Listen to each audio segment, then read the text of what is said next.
Right ఇక రక్షణ శాఖ మంత్రి రాజ్నాథ్ సింగ్ మాట్లాడుతున్నారు. ఇప్పుడు లైవ్ చూద్దాం. फोर्सों में से एक है। आज हमारी एयरफोर्स बेहद मजबूती के साथ हमारे नेशनल सिक्योरिटी के लिए एक स्ट्रांग पिलर के रूप में काम कर रही है। साथियों, यह कहने की आवश्यकता नहीं है कि नेशनल सिक्योरिटी किसी भी देश के लिए सबसे महत्वपूर्ण यह मुद्दा हुआ करता है। कोई भी राष्ट्र तभी विकास कर पाता है जब उसकी सीमाएं सुरक्षित हों और जब वह आंतरिक रूप से सिक्योर हो। और मुझे इस बात की प्रसन्नता है कि नेशनल सिक्योरिटी को इन्हांस करने की दिशा में मुझे भी कुछ न कुछ अपना योगदान करने का अवसर मिला है। पहले गृह मंत्री के रूप में और अब रक्षा मंत्री के रूप में मेरा प्रयास रहा है कि भारत की सुरक्षा व्यवस्था को लगातार सुदृढ़ रखा जाए। यह विषय हमेशा मेरे मन के करीब रहा है। अपने इस प्रयास के दौरान मेरी अपनी एक समझ बनी कि नेशनल सिक्योरिटी को लेकर मेरा खुद का एक अलग विजन बना है और अपनी उस समझ और विजन के आधार पर मैंने बहुत सी बातें सीखी भी हैं यहाँ आकर 11 वर्षों के अंदर। और अब उन्हीं को आधार बनाकर मैं अपनी तरफ से कुछ बातें आपके सामने भी यहाँ रखना चाहूंगा। आज कंटेम्प्रेरी वर्ल्ड में हो रहे 2 प्रमुख चेंजेज पर मैं आपसे खास बातचीत करना चाहूंगा। इन दोनों चेंजेज ने आज विश्व को एक ऐसे डायनेमिक और अनसर्टेन दौर में लाकर खड़ा कर दिया है जो पहले कभी नहीं था। पहला मुद्दा है कि दुनिया भर में जियो पॉलिटिक्स और जियो स्ट्रेटेजिक तरीके से जो बदलाव आ रहे हैं और जिस तरह से पावर इक्वेशंस में परिवर्तन हो रहे हैं वो हमारे सिक्योरिटी पर्सपेक्टिव को किस प्रकार प्रभावित करते हैं, उन्हें हमें किस तरह से देखना चाहिए। और दूसरा मुद्दा यह है कि टेक्नोलॉजी के क्षेत्र में हो रहा ट्रांसफॉर्मेशन हम पर किस तरह से असर डाल रहा है। मैं पहले मुद्दे से अपनी बात की शुरुआत यहां करना चाहूंगा। साथियों, आज अगर हम पूरी दुनिया को एक हॉलिस्टिक नजरिए से देखें तो हमें कई सारे परिवर्तन दिखते हैं। यदि पिछले कुछ वर्षों की बात की जाए तो यह परिवर्तन और तेज हुए हैं। एक तरफ तो कई पुराने सिक्योरिटी अरेंजमेंट्स में तनाव की स्थिति दिख रही है, कई पुराने इंटरनेशनल अलायंसेस टूटते हुए दिखाई दे रहे हैं, तो दूसरी तरफ कुछ नए स्ट्रेटेजिक इक्वेशन या अलायंसेस बनते हुए भी हमें दिखाई दे रहे हैं। यह जो फ्लूइड ग्लोबल ऑर्डर है इसके कई सारे इंपैक्ट भी हमें देखने को मिल रहे हैं। इसके जो इकोनॉमिक इफेक्ट हैं वह एक पूरा अलग विषय है, लेकिन मैं यहां आपसे इस फ्लूइड ग्लोबल ऑर्डर के सिक्योरिटी सिनेरियो पर बात करूंगा जो हमारे अपने नेशनल सिक्योरिटी इंटरेस्ट से जुड़े हुए हैं। साथियों, अभी कुछ वर्ष पहले तक वैश्विक सुरक्षा को अलग अलग खेमों में बटा हुआ देखा जाता था। उन अलग अलग खेमों के अनुसार हमारी सिक्योरिटी पॉलिसी भी इन्फ्लुएंस स्वाभाविक रूप से होती रहती थी। हालांकि भारत का हमेशा से एक पॉजिटिव इंस्टांस रहा है। भारत कभी किसी गुट या किसी खेमे का सदस्य नहीं रहा है।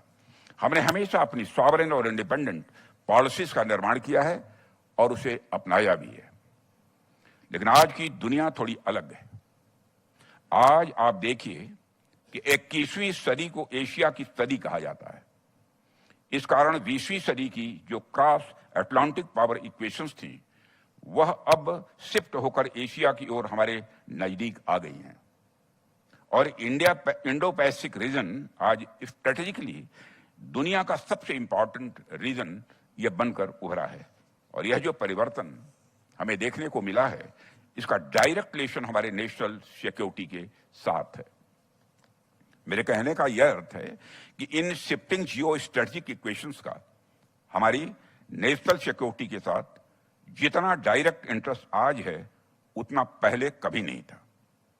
और यह जियो स्ट्रेटेजिक अनसर्टेनिटीज हमारी नेशनल सिक्योरिटी के लिए किस प्रकार के चैलेंजेस ला रही है और हम इन्हें किस प्रकार से हैंडल करने के लिए तैयार हैं, यह आज हमारे सामने एक प्रमुख मुद्दा है।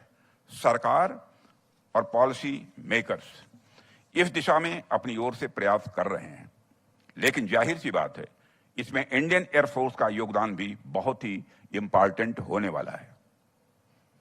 साथियों, जो दूसरा महत्वपूर्ण मुद्दा है वह टेक्नोलॉजिकल ट्रांसफॉर्मेशन का है। अभी मैंने जिन परिवर्तनों की बात नेशनल सिक्योरिटी के मद्देनजर की है उसी प्रकार के परिवर्तन डिफेंस टेक्नोलॉजी के क्षेत्र में भी हमें स्पष्ट रूप से दिख रहे हैं। बल्कि मैं तो यह कह सकता हूं, टेक्नोलॉजी के क्षेत्र में जो परिवर्तन हो रहे हैं वह बाकी सारे परिवर्तनों से कहीं अधिक तेजी से हो रहे हैं। पूरी दुनिया ने पिछले 200-300 वर्षों में जितनी प्रोग्रेस नहीं की, उससे कहीं ज्यादा टेक्नोलॉजिकल प्रोग्रेस पिछले 15-20 वर्षों में हमको देखने को मिली है। इतनी तेजी से तो इंसान तक नहीं बदले जितनी तेजी से टेक्नोलॉजी बदल रही है। आज दुनिया के अलग अलग क्षेत्रों में कॉन्फ्लिक्ट्स चल रहे हैं। यदि आप उन पर नजर डालें तो आपको एक कॉमन बात देखने को मिलेगी, वह यह है कि टेक्नोलॉजी की वजह से वारफेयर के तरीके अब कहीं ज्यादा तेजी से बदलते नजर आ रहे हैं। वारफेयर में अब ज्यादा अनप्रेडिक्टेबिलिटी और लिथैलिटी दोनों को मिल रही है।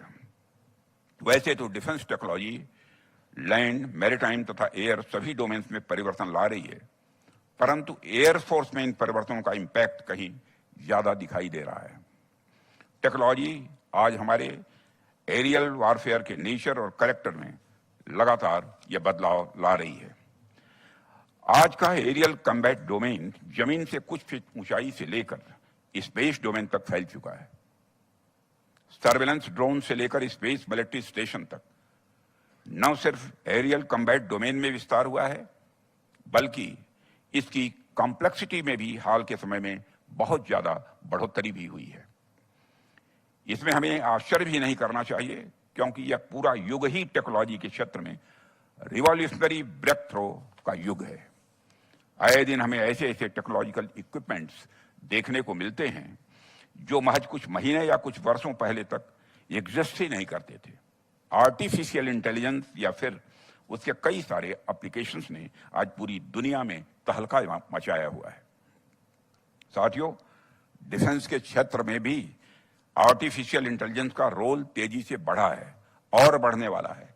आर्टिफिशियल इंटेलिजेंस के अलावा hypersonic directed energy weapons, quantum computing इत्यादि ने भी वारफेयर को और ज्यादा अनसर्टेन बना दिया है। आर्टिफिशियल इंटेलिजेंस और मशीन लर्निंग जैसे फ्रंटियर टेक्नोलॉजीज का मिलिट्री ऑपरेशन में इस्तेमाल भी यह एक चैलेंज लेकर आया है। अनमैन्ड एरियल व्हीकल का मिलिट्री रोल में इस्तेमाल भी एक चैलेंज पेश कर रहा है। साइबर और स्पेस तथा इस तरह के अनेक टेक्नोलॉजी ने वारफेयर में एक नया अनकन्वेंशनल कंपोनेंट जोड़ा है। हालांकि कई बार मैं यह भी सोचता हूं कि हम जिन्हें कल तक वारफेयर या का अनकन्वेंशनल तरीका मान रहे थे, क्या वे आज वास्तव में अनकन्वेंशनल रह गए हैं? तेजी से हो रहे टेक्नोलॉजिकल डेवलपमेंट्स के मद्देनजर ये अनकन्वेंशनल मेथड्स तेजी से कन्वेंशनल रियलिटी का रूप लेते हुए नजर आ रहे हैं। आज की यह स्थिति बताती है कि वारफेयर का जो पुराना हार्डवेयर बेस्ड सिस्टम था, वह अब सॉफ्टवेयर बेस्ड सिस्टम की ओर आगे बढ़ रहा है। और जो कॉन्फ्लिक्ट्स हमें अभी देखने को मिल रहे हैं, इसका आकलन करके एक बात तो निश्चित रूप से कही जा सकती है, और वह यह कि आने वाले समय में वारफेयर भी सॉफ्टवेयर बेस्ड सिस्टम पर ज्यादा डिपेंड करेगा। साथियों, कुल मिलाकर मैं यह कहना चाहता हूं कि परिस्थितियां चाहे जियो स्ट्रेटेजिक हों या टेक्नोलॉजिकल ट्रांसफॉर्मेशन की हों, दोनों परिस्थितियां आज पहले की तुलना में कहीं अधिक कॉम्प्लेक्स हैं। इसलिए आज जब हम सिक्योरिटी प्रयास करते हैं या फिर पॉलिसी फॉर्मुलेशन का प्रयास करते हैं, तो हमें दोनों एस्पेक्ट्स पर, दोनों पहलुओं पर विशेष ध्यान देने की जरूरत है। चाहे शिफ्टिंग ग्लोबल ऑर्डर हो या टेक्नोलॉजिकल चेंजेस, दोनों ने हमारी ओवरऑल सिक्योरिटी सिनेरियो पर डायरेक्ट इंपैक्ट डाला है। आज हमारी सीमाएं, चाहे वो नॉर्दर्न बॉर्डर हो, वेस्टर्न बॉर्डर हो, ईस्टर्न बॉर्डर हो या फिर इंडो पैसिफिक हो, ये कहीं ज्यादा वल्नरेबल हैं।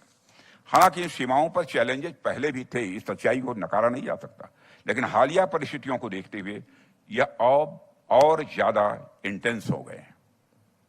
लेकिन मुझे आपसे यह बताते हुए बड़ी प्रसन्नता हो रही है कि पिछले 10-11 वर्षों में हमारी सरकार ने इन सिचुएशंस को न सिर्फ अच्छे से समझा है बल्कि उनके अकॉर्डिंग स्टेप्स भी उठाए हैं। 2014 में माननीय प्रधानमंत्री जी ने के नेतृत्व में हमारी सरकार आई। उस समय ही प्रधानमंत्री जी ने हमें एक विजनरी अप्रोच दिया, जिसको फॉलो करते हुए हमने काफी सारी अनसर्टेनिटीज को टैकल करने की शुरुआत की थी।